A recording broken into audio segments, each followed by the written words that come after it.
तो दिल से बुलाया फुल एचडी हिमांशु कुमार आया। तो आज हमारे दोस्त फुल एचडी में जीरो ऑर्डर रिएक्शन पढ़ेंगे। कौन सा ऑर्डर रिएक्शन पढ़ेंगे दोस्त? Zero order reaction. देखिए जीरो ऑर्डर रिएक्शन ना एग्जाम में सबसे ज्यादा बार आने वाला क्वेश्चन में से एक है। बहुत वर्षों का फेवरेट क्वेश्चन, एग्जाम का फेवरेट क्वेश्चन ये आपका zero order reaction. Zero order reaction करने से पहले तो सबसे पहले हम एक रिएक्शन लिखने जा रहे हैं। तो मान ले कि ए नाम का रिएक्टेंट है जो बदल जा रहा है प्रोडक्ट में। किसमें बदल जा रहा है दोस्त? प्रोडक्ट में। तो हम लोग रेट लॉ की मदद से रेट ऑफ रिएक्शन लिखते थे। तो क्या बोल सकते हैं कि रेट बराबर rate constant molar concentration of reactant A to the power 0। अगर तुम यहाँ पे ए नाम का रिएक्टेंट ना लेके अगर तुम ए नाम का रिएक्टेंट लोगे तो molar concentration of reactant to the power 0 हो जाएगा। तो क्या बोल सकते हैं? हाँ, रेट बराबर rate constant molar concentration of power does not depends on the molar concentration of reactant. अच्छा बोलो, जीरो ऑर्डर रिएक्शन का डेफिनेशन बोल रहा है, ठीक है?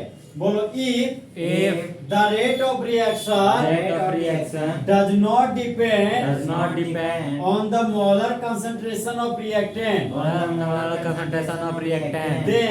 then it is known as zero order reaction. बोलो, rate of reaction does not depend on the molar concentration of reactant is known as zero order reaction. अब देखो तो जीरो ऑर्डर रिएक्शन ग्राफ ना जा रहे हैं, ठीक है? तो हम लोग पढ़े y बराबर mx प्लस c, जिसको बोलते हैं स्ट्रेट लाइन इक्वेशन। इसी को बोलते हैं स्ट्रेट लाइन इक्वेशन। नहीं अभी जो बोल दिया वही था डेफिनेशन, जो बोला ना वही तुम लैंग्वेज बोल रहा आगे। अब इसका ग्राफ देखो, y बराबर mx प्लस c होता है, ठीक? जहां पर x तरह मोलर कंसंट्रेशन ऑफ रिएक्टेंट है, y तरह रेट ऑफ रिएक्शन है। मतलब हम लोग ग्राफ बनाने जा रहे हैं, और ग्राफ का मतलब होता है दोस्त यहाँ पे x एक्सिस हो गया, ये हो गया y एक्सिस। तो x एक्सिस और y एक्सिस के बीच जो रिलेशन बताता है ना, वही रिलेशन को ग्राफ बोलते हैं हम लोग, समझा? तो x एक्सिस में पता चल गया कि मोलर कंसंट्रेशन ऑफ रिएक्टेंट है, यहाँ पर मोलर कंसंट्रेशन ऑफ रिएक्टेंट ले लिए। y एक्सिस में पता चल गया मेरा रेट है, तो यहाँ पर ले लिए रेट। और ms स्लोप, m स्लोप होता है, c इंटरसेप्ट। तो c इंटरसेप्ट 0 है, तो 0 है तो ये 0 इसलिए तो 0 वाला ही रहेगा। वो रहा 0 है। m स्लोप, स्लोप बताता है किधर से चलना है ग्राफ में। अगर नेगेटिव स्लोप आता तो ऊपर से नीचे जाते, पॉजिटिव स्लोप आता तो नीचे से ऊपर आते, समझा? तो पूरा स्लोप कांस्टेंट है। स्लोप कांस्टेंट का मतलब स्ट्रेट लाइन इक्वेशन, कुछ इस तरह स्ट्रेट तरह का ग्राफ बनेगा, समझा? मतलब इसका मतलब ये तुम बोल रहा है कि तुम रिएक्टेंट 1000 में चाहे 200 करोड़ मोल ले लो ना, रेट ऑफ रिएक्शन कोई फर्क नहीं पड़ेगा, क्योंकि तुम अगर 10 का पावर 0 लोगे उसका मतलब 1 हो जाएगा। r का पावर 0 मतलब 1, 20 का पावर 0 का मतलब 1 होता है। ये बचपन में पढ़ा होगा। किसी भी वैल्यू का घातांक अगर 0 होता है तो हमेशा उसको 1 कंसीडर किया जाता है, समझे? यहाँ पर r का पावर 0 तो 1 ही आ गया। ये हमारा k तो वैसे कांस्टेंट टर्म है, ये हमारा पता चला रेट ऑफ रिएक्शन कांस्टेंट है। कांस्टेंट इसको क्या मान लिए? k, समझा? ये हो गया हमारा ग्राफ। ग्राफ किसी किसी बीच में रहा दोस्त, मोलर कंसंट्रेशन ऑफ रिएक्टेंट और रेट ऑफ रिएक्शन के बीच। यही चीज तो हम बोल रहे हैं कि rate of reaction does not depend on the molar concentration of reactant. मतलब रिएक्टेंट के मोलर कंसंट्रेशन पर रेट हमारा डिपेंड कर ही नहीं रहा है। और के तुम्हारा कांस्टेंट टर्म है, के को क्या बोलते हैं? Rate constant. क्या बोलते हैं? Rate constant. तो कंफ्यूजन नहीं, आगे बढ़ रहे हैं। अब इसका एग्जांपल क्या है दोस्त? एग्जांपल, ठीक है? तो रेट ऑफ रिएक्शन का, जीरो ऑर्डर रिएक्शन का हम लोग एग्जांपल लेके जा रहे हैं। तो एग्जांपल नंबर 1, एग्जांपल नंबर 1, ठीक है दोस्त? एग्जांपल नंबर 1 क्या आपका बोलता है? रिएक्टेंट के रूप में हाइड्रोजन लीजिए, ले लिए। फिर बोलता है साथ में क्लोरीन लीजिए, ले लिए। और दोनों को धूप में रख दीजिए। धूप में रखने का मतलब डिफ्यूज सनलाइट लेना। जहां पर एच आपका प्लेन्स कांस्टेंट है, एच क्या आपका दोस्त? Planck's constant. और न्यू आपका फ्रीक्वेंसी है, जिसको आवृत्ति बोलते हैं। प्लेन्स कांस्टेंट का वैल्यू आप लोग पढ़े हैं एटॉमिक स्ट्रक्चर में, 6.626 into 10 to the power minus 34 joule पर सेकेंड। अरे यार इसे लिखने की आवाज दिमाग में रखो ना। बोलो 6.626 6.626 10 to the power -34 जूल पर सेकेंड। वही हमारा क्या कहता है प्लेस कांस्टेंट। और न्यू तेरा फ्रीक्वेंसी है, कोई भी वेव 1 सेकंड में कितना क्रेस्ट और ट्रफ बनाता है वही तेरा फ्रीक्वेंसी कहलाता है, आवृत्ति। ओके अब हो रहा, अरे नहीं समझ रहा, मान लो ये तेरा एक्स एक्सिस है, ठीक, और मान लो कि हम अभी भी ग्राफ बनाना चालू किए किसका, वेव का। और वेव क्या होता है तो समझ लो, तो देखते हैं ना डीजे में ढिचू ढिचू बजता है तो वही तेरा वेव है। पानी में देखते हैं ऐसे जो लहर उठता है वही तेरा वेव है, समझा। दिल का धड़कन ठुक ठुक ठुक ठुक ऊपर पर देखो ऐसे ठुक ठुक ठुक ठुक जाता है ना, यही तेरा वेव है। यहाँ पे देखो वेव, देखो तालाब में तो पानी शांत था, पत्थर मार दिया तो पत्थर मारने के बाद देखो वेव कुछ इस तरह फॉर्मेट में आता है, ऊपर नीचे। देखो दो लगातार, इसको बोलते क्रेस्ट। क्या बोलते दोस्त, क्रेस्ट। उठा हुआ पार्ट को क्रेस्ट और घुमा हुआ पार्ट को बोलते ट्रफ। क्रेस्ट का मतलब शीर्ष और ट्रफ का मतलब गर्त। तो दो लगातार क्रेस्ट के बीच के डिस्टेंस को लैम्बडा बोलते हैं, इसको बोलते हैं वेवलेंथ। दो लगातार ट्रफ के बीच के डिस्टेंस को लैम्बडा बोलते हैं, क्या बोलते हैं दोस्त, लैम्बडा। और लैम्बडा का मतलब होता है वेवलेंथ। वेव की लंबाई को वेवलेंथ बोलते हैं। ओके यानी तो 11 में चल गई जाती है, घुसा कबड्डी में। हाँ हल्के पे घुसेगा, कभी नहीं पड़ेगा, क्या करेगा। तो यहाँ पे हाइड्रोजन रिएक्ट कर रहा है क्लोरीन के साथ, किसके प्रेजेंस में, डिफ्यूज सनलाइट के प्रेजेंस में। तो डिफ्यूज सनलाइट क्या होता है, देखो 12 बजे दिन के सनलाइट को डिफ्यूज सनलाइट बोलते हैं। उस समय क्या होता है, धूप जो होता है बहुत तीखापन होता है। धूप का तीखापन ज्यादा मतलब सनलाइट की इंटेंसिटी क्या है, ज्यादा, समझा। तो उस वही वाला सनलाइट लेना, 12 बजे दिन वाला यहाँ पे लिया जा रहा है। तो हाइड्रोजन रिएक्ट करा क्लोरीन के साथ, तो हम देख रहे हैं कि प्रोडक्ट के रूप में H2 भी बन जा रहा है और Cl2 भी बन जा रहा है। तो दोनों के पास दो दो है, तो यहाँ से दो अगर कॉमन निकालेंगे तो 2 मोल ऑफ HCl प्राप्त हो जाएगा। अभी हम बोल रहे कि ये मेरा जीरो ऑर्डर रिएक्शन का एग्जांपल है। तो जीरो ऑर्डर का रिएक्शन का एग्जांपल है कि नहीं वो हम लोग चेक करते हैं। तो अब हम लोग रेट लॉ की मदद से रेट ऑफ रिएक्शन लिखेंगे। तो क्या लिख सकते हैं, रेट बराबर, बोलो रेट बराबर rate constant molar concentration of hydrogen to the power 0 molar concentration of reactant क्या लेंगे आप, क्लोरीन। तो क्लोरीन ले लिया रेज टू द पावर 0। अब देखो हम लिखने जा रहे हैं यहाँ पे ऑर्डर, आखिर ऑर्डर है क्या। तो H2 के मुंडी पर भी 0, Cl2 के मुंडी पर भी 0, 0 0 मतलब 1 1। रेट बराबर के ही प्राप्त हुआ। इससे ये पता चला कि rate of reaction does not depends on the molar concentration of H2 and Cl2। तो क्या बोल सकते हैं, ऑर्डर मेरा 0 है। अगर ऑर्डर 0 है तो ये मेरा कौन सा रिएक्शन हो गया, जीरो ऑर्डर रिएक्शन। कौन सा रिएक्शन हो गया दोस्त, जीरो ऑर्डर रिएक्शन। तो बोलो when hydrogen reacts with chlorine in the presence of sunlight then hydrogen chloride is formed. So this is an example of zero order reaction. कोई confusion, देखो दोस्त क्या होता है, तो इतना तुमको पूछ देगा, बोलेगा कि इसमें से ये जो रिएक्शन है वो फर्स्ट ऑर्डर का रिएक्शन है, सेकंड ऑर्डर का रिएक्शन है कि थर्ड ऑर्डर का रिएक्शन के ऑल ऑफ दिस। तो उसमें तुमको कौन सा ऑर्डर मानना पड़ेगा, जीरो ऑर्डर। बोलना नहीं, ठीक है, इस तरह क्वेश्चन आता है। जिसे तुमको इतना रिएक्शन दे देगा, पूछेगा ये रिएक्शन फर्स्ट ऑर्डर का है, जीरो ऑर्डर का कि सेकंड ऑर्डर का, क्या मारोगे, जीरो ऑर्डर रिएक्शन। ठीक है, वो एग्जांपल हमने जाने भैया जीरो कैसे आया, मतलब वहाँ ये एक्सपेरिमेंटल कॉन्सेप्ट है। हाँ एक्सपेरिमेंटल है, तुम याद रखना पड़ेगा। हम बोले थे ना ऑर्डर ऑफ रिएक्शन एक तरह का एक्सपेरिमेंटल कॉन्सेप्ट है, ये एक्सपेरिमेंटल निकालने गया है। तो भैया हम लोग का लिख के दे दिया, याद कर लेंगे। अब देखिए एग्जांपल नंबर 2 लेने जा रहे हैं। अब 2 मोल ऑफ अमोनिया को तोड़ने जा रहे हैं। किसको तोड़ने जा रहे हैं दोस्त, 2 मोल ऑफ अमोनिया को। और अमोनिया को तोड़ देते प्लेटिनम कैटलिस्ट के प्रेजेंस में। किसके प्रेजेंस में, प्लेटिनम कैटलिस्ट के प्रेजेंस में। और हम लोग फिलहाल जानते हैं कि नाइट्रोजन का स्टेबल फॉर्म क्या होता है, N2। तो यहाँ पर N2 लिख दिए। हाइड्रोजन का स्टेबल फॉर्म H2। तो यहाँ पर क्या लिख दिए, H2। अब नाइट्रोजन का 2 एटम है, यहाँ नाइट्रोजन अकेला है तो बैलेंस करने के लिए 2 से गुना कर दिए।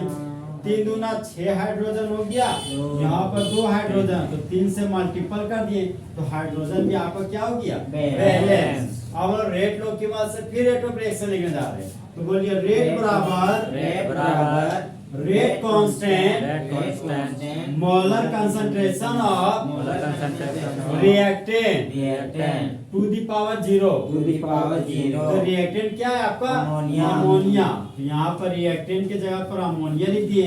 अब 2 है तो पावर में 2 नहीं कर देना, गलत हो जाएगा, समझा। पावर में क्या करना होगा, 0। तो आप बताओ कि रेट बराबर रेट ऑफ रिएक्शन बराबर rate constant does not depends on the molar concentration of ammonia. तो बोलो पावर 0 है तो फर्स्ट ऑर्डर का एग्जांपल की 0 ऑर्डर का योग्य तरह एग्जांपल नंबर 2 ये सबसे ज्यादा बार क्वेश्चन पूछा जाने वाला, यही पूछा है सबसे ज्यादा।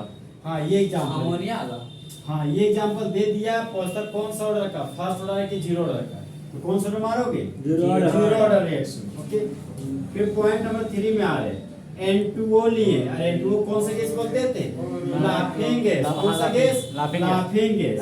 यहाँ पर N2O को डिकम्पोज करने जा रहे हैं, तोड़ने जा रहे हैं। नाइट्रोजन का 2 एटम है तो यहाँ 2 से मल्टीपल कर दिए। ओके, इसका नाम ही है लाफिंग गैस। हाँ लाफिंग गैस, इसी को बोलते हैं नाइट्रस ऑक्साइड भी पढ़ते हैं। देखो एक तुम बहुत पहले पढ़ाए थे HNO2, इसका नाम भी नाइट्रस ऑक्साइड है, ठीक है, सॉरी नाइट्रस एसिड है और इसका नाम है नाइट्रस ऑक्साइड। ठीक, ये नाइट्रस एसिड है, ये तेरा नाइट्रस ऑक्साइड है। और N2O तेरे लाफिंग गैस, इसी को सुंघा देने पर हंसते रह जाएगा। अब नाइट्रोजन का स्टेबल फॉर्म क्या हो गया, N2। ऑक्सीजन का स्टेबल फॉर्म O2, तो यहाँ पर O2 डाल दिए और 2 दूनी 4 नाइट्रोजन हो गया, 2 से मल्टीपल कर दिए। ऑक्सीजन 2 है तो ऑक्सीजन 2, ऑक्सीजन बैलेंस हो गया आपका। तो रेट लो की वजह से फिर हम रेट ऑफ रिएक्शन लिखने जा रहे हैं। तो बोलिए रेट बराबर rate constant molar concentration of reactant to the power 0। तो रिएक्टेंट में कौन सा ऑक्साइड आप लिए, नाइट्रस ऑक्साइड। इसका फॉर्मूला क्या होता है, N2O। तो ब्रैकेट में किसको रखिएगा, N2O को। N2O लिख दिए, पावर में क्या लिखिएगा, 0। बोलिए rate of reaction does not depend on the molar concentration of reactant is known as 0 order reaction. देखो यहाँ पे दोस्त, नेक्स्ट एग्जांपल है आपका हाइड्रोजन आयोडाइड। कौन सा आयोडाइड, हाइड्रोजन आयोडाइड। तो हाइड्रोजन आयोडाइड टूटने जा रहा है, लेकिन किसके प्रेजेंस में, गोल्ड के प्रेजेंस में। किसके प्रेजेंस में, गोल्ड के प्रेजेंस में। तो हाइड्रोजन आयोडाइड बोलता है हाई, हाई बोला तो दुख दे दी, समझा। अब हाइड्रोजन का स्टेबल फॉर्म क्या होता है, H2। आयोडीन का स्टेबल फॉर्म I2। अरे तो ज्यादा करने लगता है। आयोडीन का 2 एटम है, कितना मल्टीपल करेंगे, 2 से। तो बोलिए रेट ऑफ रिएक्शन बराबर rate constant molar concentration of hydrogen iodide to the power 0। अब बताइए पावर 0 तो ये फर्स्ट ऑर्डर का एग्जांपल है कि सेकंड ऑर्डर का, 0 ऑर्डर का। ये 0 ऑर्डर का एग्जांपल है जहां पर डिकम्पोज कौन हो रहा है, हाइड्रोजन आयोडाइड। और बना क्या रहा है आपको, हाइड्रोजन आयोडीन। इसको बनाएंगे और लास्ट में 0 ऑर्डर लगा देंगे। हाँ, रेट बराबर रेट कांस्टेंट हो गया। ये कौन सा रिएक्शन हो गया, 0 ऑर्डर रिएक्शन। तो रियली तुम जो याद रखना है वो ये याद रखना है कि तुम्हारा हाइड्रोजन आयोडाइड जब गोल्ड के प्रेजेंस में रिएक्शन करता है तो वो टूट जाता है H2 और I2 के रूप में। वही हमारा 0 ऑर्डर का एग्जांपल है, इतना याद रखना। तो मीरा लिखना भूल जाओ कोई दिक्कत नहीं, लेकिन याद रखने की 0 ऑर्डर का एग्जांपल है। ओके, पूरा एग्जांपल अच्छा 0 ऑर्डर का। तो मेरा दोस्त फुल एचडी वालों इंटीग्रेटेड 0 ऑर्डर रिएक्शन पढ़ने जा रहे हैं। ये मेरा एग्जाम का VBI क्वेश्चन है। तो सबसे पहले हम लोग दोस्त consider a general reaction. Consider a general reaction मतलब जनरल रिएक्शन को हम लोग क्या करने जा रहे हैं, कंसीडर। मतलब जनरल रिएक्शन को हम लेके चलने वाले हैं, ठीक है दोस्त। तो मान रहे हैं कि R नाम का रिएक्टेंट है जो आपका प्रोडक्ट में बदल गया। किसे बदल गया दोस्त? Product प्रोडक्ट में। में। तो बोल रहा अभी अभी हम रिएक्शन चालू किए। कब किए दोस्त? अभी अभी रिएक्शन चालू किए। तो समय तो मेरा जीरो है। अगर समय जीरो है तो जो रिएक्टेंट है वो रिएक्टेंट को क्या मान लिया? R0। ठीक है, अभी मतलब बर्तन में तुमने रेडी कर रहा है तुम, अभी भी रिएक्टेंट में अभी भी तुम रिएक्शन चालू करने की कोशिश कर रहा है, तो समय तेरा जीरो है, तो जो रिएक्टेंट मेरा उसको R0 मान लिया। अब इफ टाइम t कुछ समय के बाद, मतलब t टाइम पर कुछ समय के बाद जो मेरा रिएक्टेंट है वो रिएक्टेंट मेरा हो जाता R। क्या हो जाता दोस्त? R। जहां पर R0 तेरा इनिशियल कंसंट्रेशन है और R तेरा फाइनल कंसंट्रेशन है। तो अब हम दोस्त रेट लो की मदद से रेट ऑफ रिएक्शन लेंगे, दोनों फॉर्मेट। एक हम डिफरेंशियल फॉर्म में लिखेंगे और ये तो रेट लो वाला भी फॉर्मेट लिखेंगे। तो सबसे पहले हम डिफरेंशियल फॉर्मूला लिखने जा रहे हैं। यहाँ लिख रहे हैं रेट बराबर डिकम्पोजिशन का साइन, ये टूट रहा था, रिएक्टेंट टूटता है इसलिए माइनस का साइन, फिर लिखते थे change in molar concentration of reactant बटा चेंज इन टाइम। ये हो गया तेरा डिफरेंशियल फॉर्म। अब हम लिखने जा रहे हैं इंटीग्रेशन फॉर्म। तो आल्सो, इसलिए तो रेट ऑफ रिएक्शन बराबर रेट कांस्टेंट फिर molar concentration of reactant, molar concentration of reactant का पावर 0। अब हमें क्या करना है दोस्त? जहां पर रेट बराबर रेट कौन से मोलर कंसंट्रेशन R का पावर 0 है, तो क्या हम बोल सकते हैं इन दोनों का कंपेयर कर रहे हैं, मतलब दोनों इक्वेशन को एक तरफ लिखना है। पहले डिफरेंशियल फॉर्मूला को एक तरफ लिख रहे हैं, एक बार हम लोग रेट लो को एक तरफ लिख रहे हैं। तो पहले डिफरेंशियल फॉर्मूला लिख रहे हैं, differential formula minus D molar concentration of reactant बटा dt, फिर बराबर में क्या तुम्हारा k, यहाँ पर लिखिए k molar concentration of R का पावर 0। हम मतलब इसका ठीक करोगे तुम्हारा क्या जाएगा? 1 ही आ जाएगा। R का पावर 0 का मतलब 1। तो क्या बोल सकते हैं दोस्त कि k को dt से गुना करोगे तो k dt हो जाएगा। यहाँ पर तेरा होगी ये k dt बराबर minus d molar concentration of R, k dt minus d molar concentration of reactant. इसको क्या मान ले? Equation number 1। क्या मान ले दोस्त? Equation number 1। अब हम इंटीग्रेटिंग करने जा रहे हैं, मतलब इंटीग्रेशन का साइन यूज करने जा रहे हैं। Integrating on both side, integrating on both side we get, अब डिफरेंशिएशन करेंगे ना, नहीं इंटीग्रेशन करने जा रहे इंटीग्रेशन हैं। करेंगे हाँ तो मतलब इंटीग्रेशन का, हाँ इंटीग्रेशन का साइन देने जा रहे हैं। तो ये तेरा कांस्टेंट टर्म, ठीक है, तो कांस्टेंट को बाहर कर देते हैं। योग्य तेरा इंटीग्रेशन का साइन कांस्टेंट रहा तो कांस्टेंट को बाहर कर देते हैं। और ये तेरा dt है तो यहाँ पर लिख दिए dt, फिर इक्वल टू था तो इक्वल टू लिख दिए। इंटीग्रेशन का साइन दे रहे थे, नेगेटिव चार्ज को बाहर कर दिया। ठीक, change in molar concentration of reactant था तो change in molar concentration of reactant दे दिया। हम लोग जानते हैं दोस्त कि इंटीग्रेशन ऑफ dx बराबर तुम्हारा x होता है, x होता है, इंटीग्रेशन ऑफ dx बराबर x होता है, समझा? अरे इंटीग्रेशन dx बराबर x होता है। जैसे देखो लोहा लोहे को काटता है ना, उसी तरह डिफरेंशिएशन इंटीग्रेशन को काटता था। ये डिफरेंशिएशन इंटीग्रेशन खत्म, देखो एक साथ ये तरीका है। अंदर पढ़ाए थे तो यहाँ पे ये डिफरेंशिएशन और ये इंटीग्रेशन खल्लास, ये डिफरेंशिएशन ये इंटीग्रेशन खल्लास। यहाँ पे तेरा क्या बच गया? k, सूचे के बच गया, यहाँ पे तेरा t बच गया, के टी इक्वल टू था तो इक्वल टू का साइन दे दिया। डिफरेंशिएशन इंटीग्रेशन खत्म हो गया, यहाँ बचा minus molar concentration of reactant, और यहाँ पर इंटीग्रेशन कांस्टेंट को i मान ले। क्या माने दोस्त? i। तो kt बराबर मेरा हो गया माइनस r प्लस i। ये हो गया तेरा इक्वेशन नंबर 2। ये क्या हो गया दोस्त? Equation number 2। देखो तो इसका फार्मूला देखो दोस्त, यहाँ पे मेरे पास क्या है? माइनस r बराबर kt प्लस i, जहां पर r तेरा फाइनल कंसंट्रेशन ऑफ रिएक्टेंट है, k तुम्हारा रेट कांस्टेंट है, t तेरा टाइम है, i तेरा क्या है? Integration constant. तो बोलता है इफ यदि मोलर कंसंट्रेशन ऑफ रिएक्टेंट को हम लोग R0 मान रहे हैं, क्या मान रहे हैं? R0, और जो तेरा t है टाइम, उस टाइम को क्या मान लिया गया? 0। मतलब जो फाइनल कंसंट्रेशन ऑफ रिएक्टेंट है ना, वो इनिशियल कंसंट्रेशन ऑफ रिएक्टेंट के बराबर माना गया है। और एक टाइम था आफ्टर टाइम t, कुछ समय के बाद, जो शुरुआती टाइम तो 0 लिया गया था। जब तुम शुरुआती टाइम 0 लोगे ना, तो उस समय जो रिएक्टेंट प्राप्त होता था वो तेरा R0 था। और जो कुछ समय के बाद का जो टाइम था ना, उस समय जो तुम्हारा रिएक्टेंट प्राप्त होता था तेरा फाइनल कंसंट्रेशन ऑफ रिएक्टेंट, वही चीज लिखे जो तुम शुरुआत किए थे। अब इस चीज को यहाँ पे पुटअप कर जाए, माइनस आर था तो माइनस आर के जगह हमको आर नॉट पुटअप करना है, तो यहाँ लिखिए माइनस आर नॉट। फिर आगे बढ़े, बराबर का साइन था तो बराबर दे दिए, के था तो यहाँ पर के लिख दिए, टी था तो टी के जगह पर क्या लिख दिए, जीरो। यहाँ पर जीरो गया, प्लस आई था तो यहाँ पर प्लस आई लिख दिए, तो अच्छा, के मैं गुना जीरो- जीरो जीरो हो गया। हाँ बोलो, जीरो कहाँ से आया? टी बराबर जीरो, टाइम जीरो लेना है, आर की जगह पर आर नॉट को पुट करना है हाँ। इसी इक्वेशन में, और टी की जगह पर जीरो पुट करना है। ये कहाँ से आया? ये शुरुआत वाले इक्वेशन से आया। शुरुआत तो में समझ रहे t इक्वल टू 0 1 1 भी तो ले सकते हैं ना। नहीं जीरो ही लेना है। ये जीरो क्यों ले रहे हैं? क्योंकि तुम्हारा शुरुआती समय दिया है। जब हम रिएक्शन शुरू कर रहे थे टाइम जीरो लेते थे, तो जब समय जीरो लेते थे ना तो तुम्हारा आर नॉट प्राप्त होता, जिसको बोलते थे इनिशियल कंसंट्रेशन ऑफ रिएक्टेंट। फिर कुछ समय के बाद हम लोग समय टी लेते थे, ए टाइम टी, तो उस समय जो रिएक्टेंट हमको प्राप्त होता था उसको बोलते थे आर, उसको बोलते थे फाइनल कंसंट्रेशन ऑफ रिएक्टेंट। तो हम क्या ऐसा बोल सकते हैं कि आर बराबर आर नोट ले से, आर की जगह पर आर नोट पुट करना है, टी की जगह पर तुमको जीरो लेना है, समझा? वही तो पुट किए हैं। तो यहाँ हाँ। यहाँ पर 0 t का जगह हम 0 ले सकते हैं। हाँ तो जीरो तो नहीं है यार, टी की जगह जीरो ही नहीं है, तो मान लो के गुना जीरो क्या हो कितना? जीरो। जीरो। तो क्या बोल सकते हैं कि आई बराबर माइनस आर नोट, हाँ।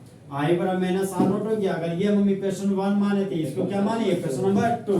अगर तुम इधर 1 मानता तो 1 2 ये 3 आ जाता, हाँ। समझा?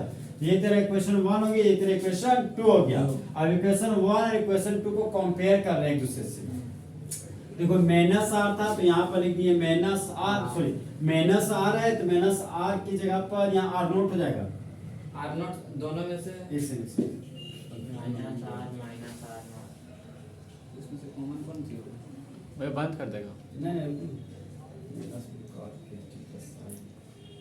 ओ सॉरी नहीं ठीक है ठीक है ठीक है ठीक है। Minus molar concentration of reactant तो minus molar concentration of reactant चल गई, ओके। बराबर था तो यहाँ पर बराबर चल गई, केटी था तो यहाँ पर लिख दिए केटी, प्लस था तो यहाँ पर लिख दिए प्लस, ओके। आई के जगह पर पुटअप करना है आपको माइनस आर नोट, क्या पुट करना है? Minus r naught. तो माइनस आर नोट पुट के तो कुछ ये इस तरह होगी, माइनस आर नोट। देखो दोस्त यहाँ पे माइनस आर है तो minus r minus r naught है, इस आर नोट को क्या हम इधर ला सकते हैं? तो क्या हम बोल सकते हैं कि minus molar concentration of r, अगर ये माइनस इधर आएगा तो क्या लगेगा तेरा? प्लस। क्या लगेगा? प्लस। तो क्या लिख सकते हैं इसको? आर नॉट माइनस आर बराबर के टी। तो तुम बोल सकते हैं कि के बराबर आर नॉट माइनस आर बटा टी। यही हो गया तेरा जीरो रिएक्शन इक्वेशन। बहुत सारा के बराबर तुम इस तरह लिख सकते हो, यही बात है कि के बराबर हम इधर से लिख सकते थे के बराबर आर प्लस आर बटा टी। हम उल्टा घुमा के दिए, हां तुम ऐसे भी लिख सकते हो इसको के बराबर, समझा? इस तरह भी लिख सकते हो, दोनों सही है। वो इस तरह करो तो भी सही है, भी सही। वही बात होगी कान ने छुए ने कर छुएगा वही मामला। तो के बराबर हो गया आर नॉट माइनस आर बटा टी, जहां पर के तेरा रेट कांस्टेंट, आर नॉट तेरा इनिशियल कंसंट्रेशन ऑफ रिएक्टेंट है, आर तेरा फाइनल कंसंट्रेशन ऑफ रिएक्टेंट और टी तेरा टाइम है। के तेरा क्या है? Rate constant. तो के बराबर आर नॉट माइनस आर बटा टी, के बराबर आर नॉट माइनस आर बटा टी। तो this is the required equation of zero order reaction. हाँ, तो वेर के बराबर रेट कांस्टेंट, आर नॉट बराबर initial concentration of reactant, R बराबर final concentration of reactant at time T, at time T. और T तेरा क्या है? टाइम है। टी तेरा क्या है? टाइम है। ये कौन सा इक्वेशन है मेरा? Zero order reaction. कोई कंफ्यूजन हो गई? देखो यहाँ पे किस तरह से रहते हैं। टाइम तो 0 ना लीजिए। हाँ टाइम जीरो नहीं है रे, यहाँ पे टाइम जीरो नहीं है। देखो यहाँ पे रे माइनस आर था तो यहाँ माइनस आर लिखे, ठीक। केटी था तो यहाँ पे केटी लिख दी, आई के जगह पर वैल्यू लाए थे माइनस आर नोट तो माइनस आर नोट लिए, समझा? ये इस समय लिए जब हमको इक्वेशन नंबर 2 निकालना तो उस समय हम टाइम जीरो लिए। अब मैं टाइम जीरो नहीं लेना है, अब इस फार्मूला को हम सेटअप करना है। इस माइनस को इधर भगा दिए तो आर नोट माइनस क्या आ गया? आर। टाइम को भी इधर भगा दिए, बटन क्या आ गया? टाइम। के बराबर होगी मेरा आर नोट माइनस आर बटा टी, समझा? इक्वेशन नंबर 1 से हमको क्वेश्चन नंबर 2 लाने के लिए आर को हम आर नोट माने थे और टाइम को हम लोग जीरो माने थे, तब हम लोग हाँ इक्वेशन 2 मिला। फिर हम लोग इक्वेशन 1 और इक्वेशन 2 को एक दूसरे से कंपेयर किए तो हमको फाइनली इक्वेशन ऑफ मिला। फिर i को फिर हाँ नहीं पुट नहीं किया इसने कैसे ना पुट तो किए हैं पुट तो किए उसके हैं। नीचे अरे उसी के नीचे पुट किए हैं जहाँ पे देखो आई था तो आई की जगह पर आर नोट था तो मैंने सार नोट या पुट किए ओ हाँ समझ। समझा पुट सब हो गया समझा आज तो वीडियो नहीं देखा था। नहीं देखे हैं आम नहीं छाप रहे थे मेरा बगल हेलो। में मोबाइल से छाप रहा देखो दोस्त यहाँ पे आज हम ना so half life of reaction पढ़ेंगे तो क्या बोलते कैसे रिएक्शन का अर्ध लाइफ जीवन अर्ध लाइफ का तो आधा रिएक्शन मतलब मान लिया रिएक्टेंट आपका प्रोडक्ट में बदला मान लिया रिएक्टेंट हम 100 मोल लिए तो 100 मोल रिएक्टेंट है तो आशा था कि 100 मोल रिएक्टेंट 2 के प्रोडक्ट में बदलेगा तो 100 मोल रिएक्टेंट लिए हैं तो पता चला अभी भी रिएक्शन चालू किए थे तो 10 मोल प्रोडक्ट में कन्वर्ट हुआ तो बच गया मेरे पास 90 मोल तो 90 मोल मेरे पास बच गया अब 90 मोल का आधा हो गया 45 मोल तो 45 मोल जो तुम्हारा बच गया वह जब प्रोडक्ट में कन्वर्ट होगा तो उस समय जो कितना टाइम लगेगा वही टाइम को क्या बोलते हैं हम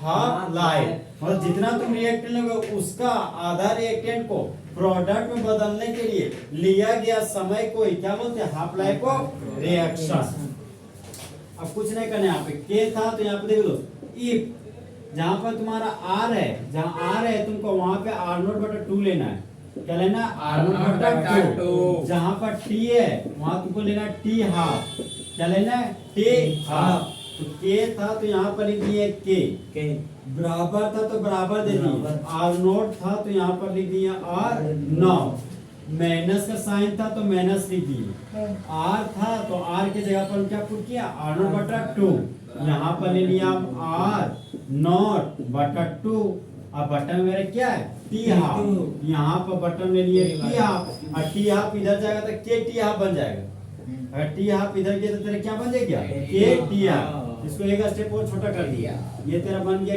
के टी हाफ बराबर आर बटा 2 ये होगी तेरा भिन्न का घटाव भिन्न का घटाव करोगे तो होगा 2 माइनस यहाँ पर जाएगा 2 आर नोट 2 आर नोट में एक आर नोट गया तो आर नोट बचेगा यहाँ क्या बोल सकते हैं कि आर नोट बटा 2 बचा यहाँ पर लिख दी ये मेरा बच गया आर नोट बटा 2 तो क्या बोल सकते हैं कि के टी हाफ बराबर आर नोट बटा 2 तो टी हाफ बराबर आर नोट बटा 2 के लिख सकते हैं यही तरह की हाफ लाइफ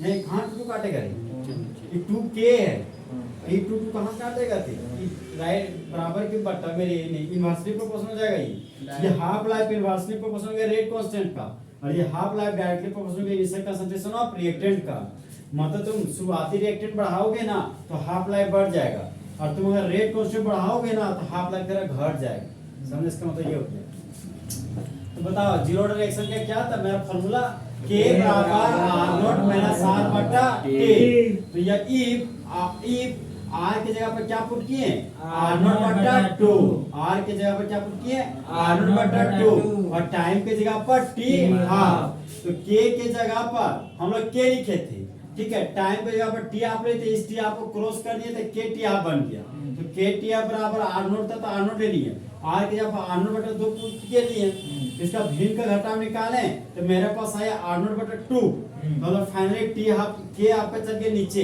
तो टी हाफ बराबर क्या होगा आर नॉट बटा 2 के चलो 2 स्टेप छोटा कर दिया रे तो यहाँ पे फाइनली वैल्यू क्या है टी हाफ बराबर आर नॉट बटा 2 के वेयर टी हाफ क्या है half life of reaction T half क्या है हाफ लाइफ ऑफ रिएक्शन बोलिए it is the time period in which half of the reactant is converted to the product is known as half life of reaction बोलिए it is the time period in which half of the reactant is converted into the product then it is known as half life of reaction तो T half बराबर क्या हो गया R naught बटा 2 के यहाँ पर टी हाफ तुम्हारा क्या है हाफ लाइफ आर नॉट क्या है इनिशियल कंसंट्रेशन ऑफ रिएक्टेंट और के क्या है